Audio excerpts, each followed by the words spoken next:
عام بیانوں کی طرح خدا کے بندو مجھ مجنون کی باتوں کو مت سنا کرو.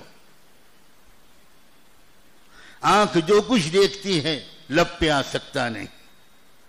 محو حیرت ہوں کہ دنیا کیا سے کیا ہو جائے گی. ان کے شوہروں نے جب اپنی بیویوں سے، چہیتی بیویوں سے یہ بات سنی تو کہا کہ اگر ہمارے وزیر کو پتہ لگ گیا، حکمراں کو پتہ لگ گیا، بادشاہ کو پتہ لگ گیا تو کیا ہوگا میرا حشر، میں کیا کروں گا. بیوی نے ڈھارس بندائی کہ دیکھیے میں بھی چھپائے ہوئے ہوں، آپ بھی چھپائے رہیے گا، اور چپ چاپ اللہ سے دعا کریں گے کہ اللہ تعالیٰ وہ دن لائے جس دن کے ہم اور آپ اظہار کر سکیں. یہ تاریخ کا انوکھا واقعہ ہے. کسی جماعت کی محنت سے تاتاریوں میں اسلام نہیں آیا تھا. لڑکیوں، دوشیزاؤں، مظلوم قیدی عورتوں، بے بس باندیاں اور وہ نوجوان کنواری بچیاں جو قید کی زندگی گزار رہی تھیں، ایک گھر میں پھر دوسرے گھر میں پھر تیسرے گھر. یہ کہانی عجیب طریقے سے دہرائی گئی، عجیب طریقے سے بات پہنچی. پھر ایک آدمی، پھر دوسرا آدمی، پھر تیسرا گھر، پھر چوتھا گھر، پھر 100، پھر 200، 500، 1000، 2000، اور کسی کو کسی کا پتہ نہیں ہے. سب سے چھپائے ہوئے. سب سمجھ رہے ہیں کہ میں اکیلا ہوں جو اس راستے پہ چل پڑا ہوں. سب ڈرے ہوئے ہیں اپنے مستقبل کی طرف سے. پھر ایک وقت آتا ہے کہ ان لڑکیوں کے آنسوؤں کی قبولیت کا آسمانوں پر فیصلہ ہوتا ہے. ان لڑکیوں کی عزیمت اور استقامت کا، ان لڑکیوں کی حکمت دعوت کا، ان لڑکیوں کے تقوی کے اثرات اللہ تعالیٰ تاریخ کے صفحات پر ثبت کرنے کا فیصلہ فرماتے ہیں، اور اس کا عجیب طریقے سے اللہ پلان کرتے ہیں. یاد رکھیں اللہ کے پلان اتنے باریک، اتنا خفیہ اور ایسے ہوتے ہیں جس کی طرف کسی کا ذہن جا ہی نہیں سکتا.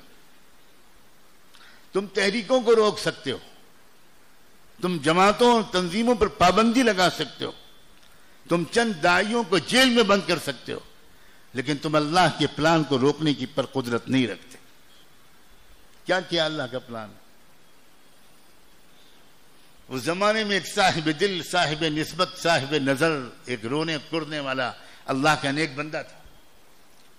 وہ ایک سفر پر نکلا ہوا تھا. اللہ جانے اس کی توجہات، اس کی دعائیں، اس کی مناجات کیا اثرات کر رہی تھیں.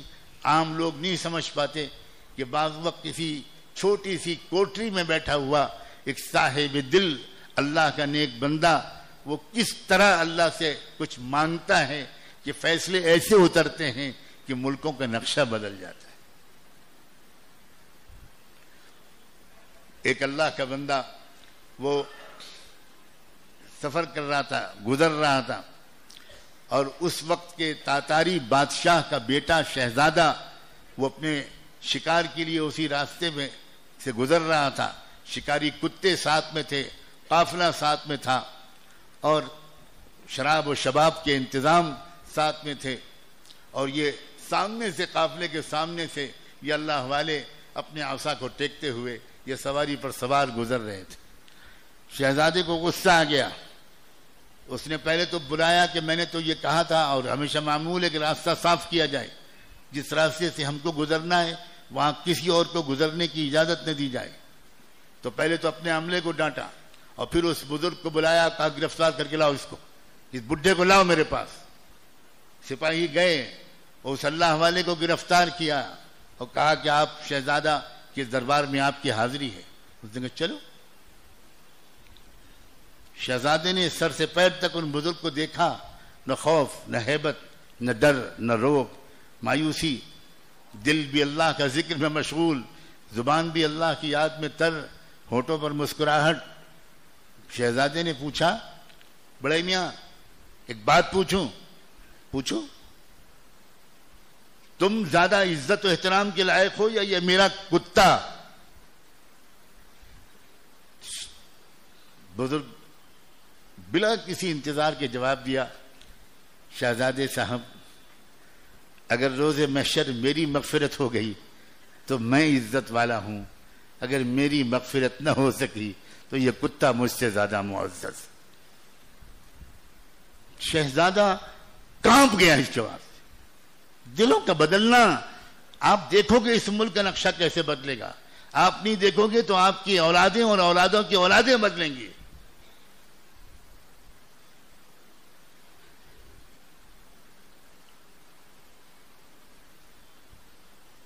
شہزادے نے کہا کیا مطلب، کیا کہہ رہے ہیں آپ؟ ان کو موقع مل گیا. ان کا شہزادے عالی مقام، یہ زندگی بہت عارضی ہے، تھوڑے دن کے لیے زندگی ملی ہے. اصل زندگی یہاں سے جانے کے بعد شروع ہوگی. وہاں جنت ہوگی یا جہنم ہوگی، دو ہی انجام ہوں گے. مغفرت ہو گئی تو جنت میں چلا جاؤں گا، جس کی بھی مغفرت ہو جائے گی جنت میں جائے گا، ہمیشہ کی وہ راحتیں لے گا. اور نہیں ہوئی تو جہنم میں جلے گا. تو یہی میں نے جواب دیا کہ مغفرت ہو گئی تب تو میں اس سے معزز ہوں، اور نہیں تو پھر کتے کے تو کوئی جہنم میں جانا نہیں پڑے گا، میں جہنم میں جلوں گا. تو ظاہر ہے کہ عزت تو پہلا تو یہی ہوا. بس شہزادے کے دل میں ایک بجلی سی کون گئی. دین ہوتا ہے بزرگوں کی نظر سے پیدا.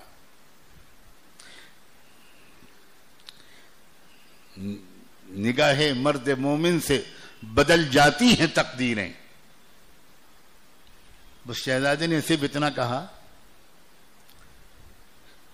کہ جب میری شہنشاہی کا اعلان ہو، جب تاج مجھے پہنایا جائے اور آپ اس وقت بقید حیات ہوں، زندہ ہوں، تو آپ آ کر مجھ سے مل لیجیے گا. اس نے کہا بہت اچھا. شہزادے نے کہا کہ ان کو رہا کر دو. تھوڑے دن کے بعد بادشاہ کا انتقال ہوتا ہے، شہزادے کی تاج پوشی ہوتی ہے. بھئی وقت ہے یا نہیں؟ کتنا وقت ہے؟ شہزادے کے والد بادشاہ سلامت کا انتقال ہوتا ہے، شہزادے کی تاج پوشی ہوتی ہے. ادھر ان بزرگ کا بھی انتقال ہو چکا ہے، لیکن وہ بزرگ ایک خط لکھ کے دیتے ہیں اپنے بیٹے کو، اور یہ خط محفوظ رکھنا، میرا تو وقت آ گیا، میں تو اب جا رہا ہوں.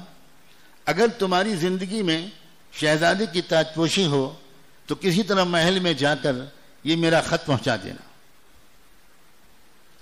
بات لڑکا اللہ والوں کا وارث بیٹا، وہ بھی صاحب دل، صاحب صلاح و تقوی، تربیت یافتہ نوجوان تھا.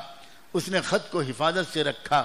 جب شہزادے کی تاج پوشی ہوئی تو اس نے پھر اس خط کو پہنچانے کے لیے سفر کیا.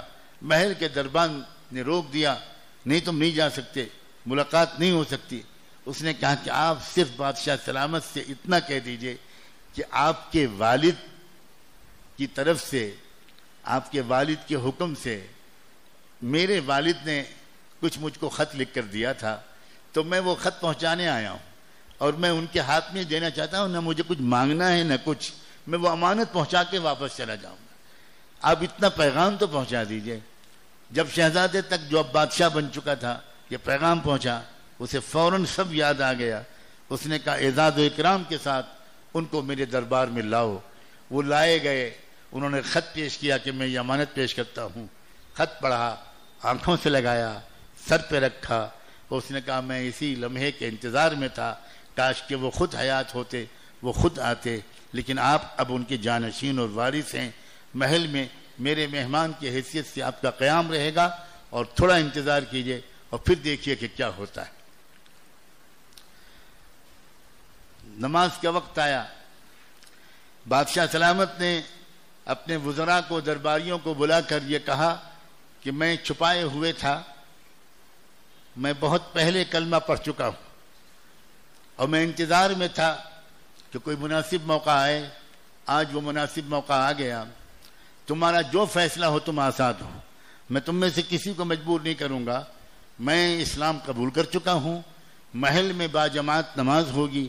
اور ان بزرگ کے صاحبزادے سے کہا کہ محل کی فصیل پر کھڑے ہو کر آپ اذان کہیے. اب جو انہوں نے محل کی فصیل پر کہہ کر اذان دینی شروع کی تو پورے اطراف شہر میں، گاؤں میں کوہرام مچ گیا، اور سینکڑوں لوگ اور ہزاروں لوگ جوک در جوک اپنے گھروں سے باہر آئے. فوج نے اطلاع دی بادشاہ سلامت ہجوم اکٹھا ہو رہا ہے. فوج یہ سمجھی ہوئی تھی یا پولیس کہ شاید یہ بغاوت کے لیے آیا ہے. تو بادشاہ نے کہا کہ آنے والے لوگوں سے کہو کہ اپنے نمائندوں اور زعماء کو میرے پاس بھیجے. میرے حکم سے اذان ہوئی ہے, ان کو جو کہنا ہے مجھ سے آ کر کہیں. وزراء آئے, زعماء آئے اور سب لیڈران آئے, اور انہوں نے کہا کہ بادشاہ سلامت. کسی نے کہا ہم 1 سال, کسی نے کہا 2 سال, کسی نے کہا 3 سال, کسی نے کہا 5 سال. ہم اتنے پہلے سے کلمہ پڑھ چکے تھے, ہم دل میں چھپائے بیٹھے تھے, اسی لمحے کا انتظار تھا. بادشاہ سلامت, محل کے اندر اتنی جگہ نہیں ہے, نماز با جماعت باہر کھڑی کیجئے, پورا شہر آپ کے پیچھے نماز پڑھے گا. ہے آیا یورش تتار کے فسانے سے, اسی کو کہا تھا علامہ اقبال نے. ہے آیا یورش تتار کے فسانے سے, پاسباں مل گئے کعبے کو صنم خانے سے. یہ سن کر آپ بہت خوش ہو کر اٹھ کے چلے جائیں, ایسا مت کیجیے گا. میں قسم کھا کے کہہ سکتا ہوں کہ یہی اس ملک میں بھی ہونے والا ہے. لیکن اب میں آپ سے پوچھتا ہوں, کیا آپ کی لڑکیاں اس لائق ہیں؟ کیا آپ نے اپنی بچیوں کی یہ تربیت کی ہے؟ کیا آپ کی عورتیں تہجد گزار ہیں؟ کیا آپ کے یہاں پاک دامنی ہے؟ کیا ہمارے اور آپ کے گھروں میں یہ ایمانی جذبہ ہے؟ تھوڑا بہت کچھ مردوں کے اندر دینداری ہو تو ہو, عورتوں کا تو ہم نے بہت برا حال کر رکھا ہے. ہم نے اپنی بچیوں کا حال بہت خراب کر رکھا ہے. حضرت مولانا سید ابو الحسن علی ندوی ہمارے مرشد و مربی اور عظیم ترین عالمی مفکر اور قائد اور رائد, وہ یہ کہا کرتے تھے کہ مفتوح قومیں فاتح کب بنتی ہیں, کیسے بنتی ہیں, اللہ نے اس کا ایک نمونہ دکھایا ہے تاتاریوں کی تاریخ میں. کیا وجہ تھی؟ وجہ یہ تھی کہ تاتاری بے شک زبردست ہتھیار لے کر ٹوٹ پڑے تھے, اور یہ عالم اسلام تیار نہیں تھا. جیسے آج کا عالم اسلام عیاشیوں میں پڑا ہوا ہے, آج کا عالم اسلام بالکل تیار نہیں ہے. ٹھیک یہی صورتحال اس وقت کی تھی. کوئی پڑھے بغداد کی تاریخ, کوئی پڑھے خوارزم شاہ کی تاریخ, اور کچھ نہ پڑھو تو حضرت مولانا سید ابو الحسن علی ندوی کی خود تاریخ دعوت و عظیمت پڑھ لو. انسانی دنیا پر مسلمانوں کے عروج و زوال کا اثر پڑھ لو. اس میں بغداد کا وہ نقشہ کھینچا ہے انہوں نے, خوارزم شاہ کی عیاشیوں کی کچھ تفصیلات بیان کی ہیں کہ ایک محل سینکڑوں ایکڑ میں بنواتا تھا, اور ایک اینٹ سونے کی اور ایک اینٹ چاندی کی, اور کروڑوں اور اربوں اور کھربوں روپیہ اپنی عیاشیوں پر خرچ کرتا تھا. حکمراں بگڑ گئے تھے لیکن امت نہیں بگڑی تھی. امت کے اندر جو متوسط اور نچلا طبقہ تھا, جو مڈل کلاس تھا اور جو لوور مڈل کلاس تھا, جس کی زیادہ آبادی ہوتی ہے, اس کے گھروں کے اندر تقوی کا یہ حال تھا, پاک دامنی کا یہ حال تھا, سمجھداری اور شعور کا یہ حال تھا, تربیت کا یہ حال تھا. پوری قوم پلٹ گئی. اس تاتاری قوم کے پاس لوٹ لینے کا تو سلیقہ تھا, تخریب کے وہ بڑے ماہر تھے, ڈسٹرکشن کے بڑے ماہر تھے, لیکن قوموں کی تعمیر کیسے کی جائے, تمدن کو کیسے مرتب کیا جائے, ایک مکمل سویلائزیشن کیسے ڈیولپ کیا جائے, جہاں عورتوں کے بھی حقوق ملتے ہوں, جہاں بیواؤں کو حقوق ملتے ہوں, جہاں یتیموں کو حقوق ملتے ہوں, جہاں کسانوں کو حقوق ملتے ہوں, جہاں وسائل اور ریسورسز کی منصفانہ تقسیم ہوتی ہو, جہاں آسان اور سستا انصاف ملتا ہو, جہاں مریضوں کو مفت علاج ملتا ہو, جہاں 100% بچوں کو تعلیم ملتی ہو, جو سیوک رائٹس ہوتے ہیں, جو ہیومن رائٹس ہوتے ہیں, اور جس سے ملک چلتے ہیں, اسٹیٹ مینج کیے جاتے ہیں, ملکوں کو چلایا جاتا ہے, اس کا کوئی علم و شعور, اس کی کوئی آگہی ان وحشیوں جنگلیوں کو جو تاتاری حملہ آور تھے ان کو نہیں تھی.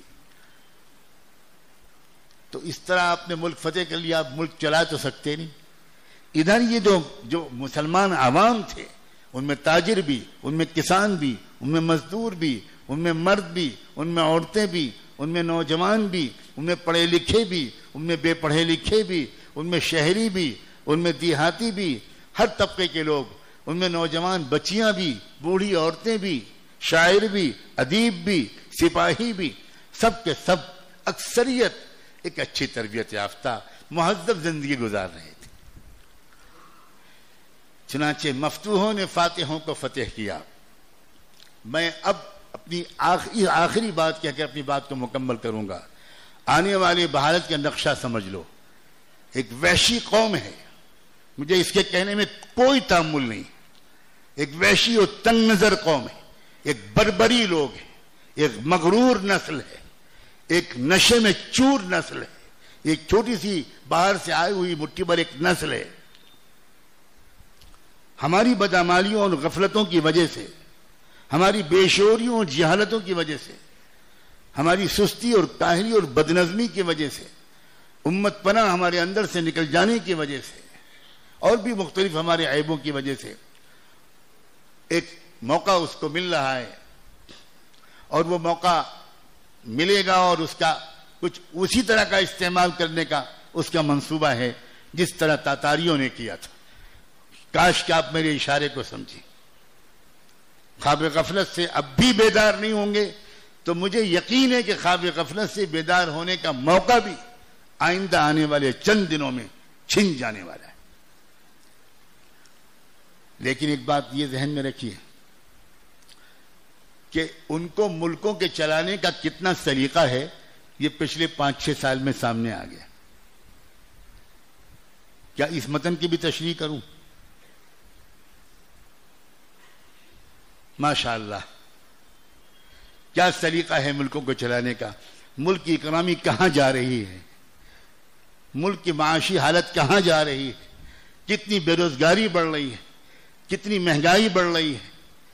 کہا گیا تھا 2 کروڑ جاب ہر سال دیں گے، 1 کروڑ 85 لاکھ جاب ختم ہو چکے ہیں پچھلے چند مہینے کے اندر۔ یہ سرکاری ڈیٹا ہے۔ ان سے کسی اور چیز کی امید اسی کو ہوگی جو ان کو پہچانتا نہیں۔ یہ تاتاریوں کے پوتے نواسے ہیں، کاش کے ہوتے تب ان سے تو شاید بہتری ہوتے۔ یہ بالکل وحشی قوم ہے، تنگ نظر ہے، یہ ملکوں کو چلانے کی صلاحیت نہیں رکھتے۔ یہ مندروں اور مٹھوں کو چلا سکتے ہیں جس کے اندر بیٹھ کر یہ بدترین جرائم کرتے ہیں، لیکن یہ ملک کو نہیں چلا سکتے، قطعاً نہیں چلا سکتے، ناممکن ہے۔ میں چیلنج کرتا ہوں، ہرگز نہیں چلا سکتے۔ ان کو موقع اس لیے خدا دے رہا ہے کہ آپ اور ہم اس قابل نہیں ہیں کہ ہم کو خدا کوئی ملک حوالے کر سکے۔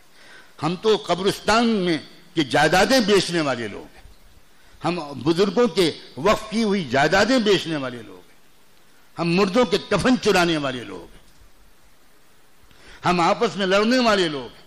ہماری لڑائی کا موضوع یہ ہے کہ بیان کے بعد مصافحہ مجھ سے ہوگا کہ آپ سے ہوگا، یہ ہماری لڑائی کا موضوع ہے۔ اس سطح پر اگر امت اتری ہوئی ہے تو بدترین انجام کے سوا کسی اور چیز کی امید کرنے کا کوئی حق نہیں۔ موضوعات کیا ہونی چاہیے اس وقت، ترجیحات کیا ہونی چاہیے، پرائیورٹیز کیا ہونی چاہیے، کس غم سے کلیجے کو پگھلنا چاہیے، کون سی فکر دل و دماغ پر مسلط ہونی چاہیے۔ ہم انتقام کی فکر رکھنے والی امت نہیں ہے۔ ہماری فکر یہ ہونی چاہیے کہ یہ عظیم ملک کیسے ترقی کرے، کیسے اس میں امن آئے، کیسے اس میں برابری کا نظام قائم ہو، کیسے اس سے اونچ نیچ کا شعور نکلے، یہاں سے چھٹکارا ملے اس ملک کو، کیسے غریبوں کو، کسانوں کو، مزدوروں کو عزت والی روزی ملے، کیسے سستا انصاف ملے۔ یہ ہماری ذمہ داری، ہماری سوچ یہ ہونی چاہیے، اور ہمارے بچوں اور بچیوں کی تربیت ایسی ہونی چاہیے، ہمارے نوجوانوں کے اخلاق اور پاک دامنی ایسی ہونی چاہیے۔ یاد رکھیے صورتحال امکانات اس کے ہیں موجود۔ میں وہ شخص ہوں کہ جو تھوڑا بہت اپنی بساط کے مطابق اس ملک کی دوسری سماجی اکائیوں سے بھی رابطے رکھتا ہوں۔ میں صرف مسلمانوں تک اپنے کو محدود نہیں رکھتا، میں اس ملک کے کسانوں کی تنظیموں کے لیڈروں، اس ملک کے مزدوروں، اس ملک کے سکھوں، بدھسٹوں، O B Cs, scheduled caste, scheduled tribe, Adivasi, دوسرے تمام غریب لوگ، اور خود اونچی ذات کے بھی وہ لوگ جو مظلوم اور محروم ہیں کسی وجہ سے، میں ان سب سے رابطہ رکھنے کی کوشش کرتا ہوں، اور میں اندر کا حال بیان کر رہا ہوں کہ اس امت کا ضمیر، اس ملک کا ضمیر کسی نجات دہندہ امت کے انتظار میں ہے۔ جس دن یہ ظلم اپنی انتہا کو پہنچے گا، اس دن وہ موقع ہوگا، وہی موقع ہوگا جو موقع تاتاری قوم کے زمانے میں آیا تھا۔ کاش کہ ہم اپنے آپ کو تیار کرتے، کاش کہ ہم ایک امت بنتے، کاش کہ ہم اپنی ذہنی سطح کو بلند کرتے، اپنے مال کے خرچ کرنے کی ترتیب کو درست بناتے، اپنے وقت کا استعمال بہتر بناتے، اپنی دعاؤں تمناؤں کو بہتر بناتے۔ یہ انہی دوشیزاؤں کی دعائیں تھیں جنہوں نے ایک فاتح قوم کو مفتوح بنا دیا، جنہوں نے سیاسی اور عسکری اور فوجی شکست کھانے کے بعد اخلاقی اور روحانی فتح حاصل کر لی۔ اور اصل فتح تو روحانی اور اخلاقی ہوتی ہے، جو دلوں کو فتح کر لے وہی فاتح ہے زمانہ۔ دلوں کو فتح کرنے کا وقت ہے، اور واقعی میں آپ کو امید دلاتا ہوں، اور اہل نظر نے اس مستقبل کو دیکھا بھی ہے۔ اللہ تعالیٰ نے اس مستقبل کو، ہمارے ملک کے اس مستقبل کو اہل دل اور اہل نظر کو دکھایا بھی ہے کہ ایک وقت آئے گا کہ یہ ملک پہچانا نہیں جائے گا، اور ہر کچے پکے گھر سے عجب خوش کر دینے والے روحانی قسم کی آوازیں آئیں گی۔ لیکن اس کے لیے ضروری ہے کہ ہم اپنی زندگیوں کو بدلیں، آج سے بدلیں، ابھی سے بدلیں، بہتر بنائیں۔ خدا کے بندوں اپنی زندگیوں کو بہتر بناؤ، کسی اور کی کیا ضرورت ہے؟ خود سوچو کیا کیا کمیاں ہمارے اندر ہیں، ان کمیوں کو دور کرنا شروع کرو۔ اللہ تبارک و تعالی اپنے فضل سے ہمیں ایک مضبوط ارادہ عطا فرمائے، قوت فیصلہ عطا فرمائے، اور ہم مایوسی، خوف، ان تمام نفسیات کی سطح سے بہت اوپر اٹھ کر، میں نے ایک آیت شروع میں پڑھی تھی، هو الذی ينزل الغیث من بعد ما قنطوا وینشر رحمتہ۔ اللہ نے اپنا ایک دستور بیان کیا ہے کہ میں بارش کب بھیجتا ہوں؟ تب بھیجتا ہوں جب اکثر لوگ بارش کے آنے سے مایوس ہونے لگتے۔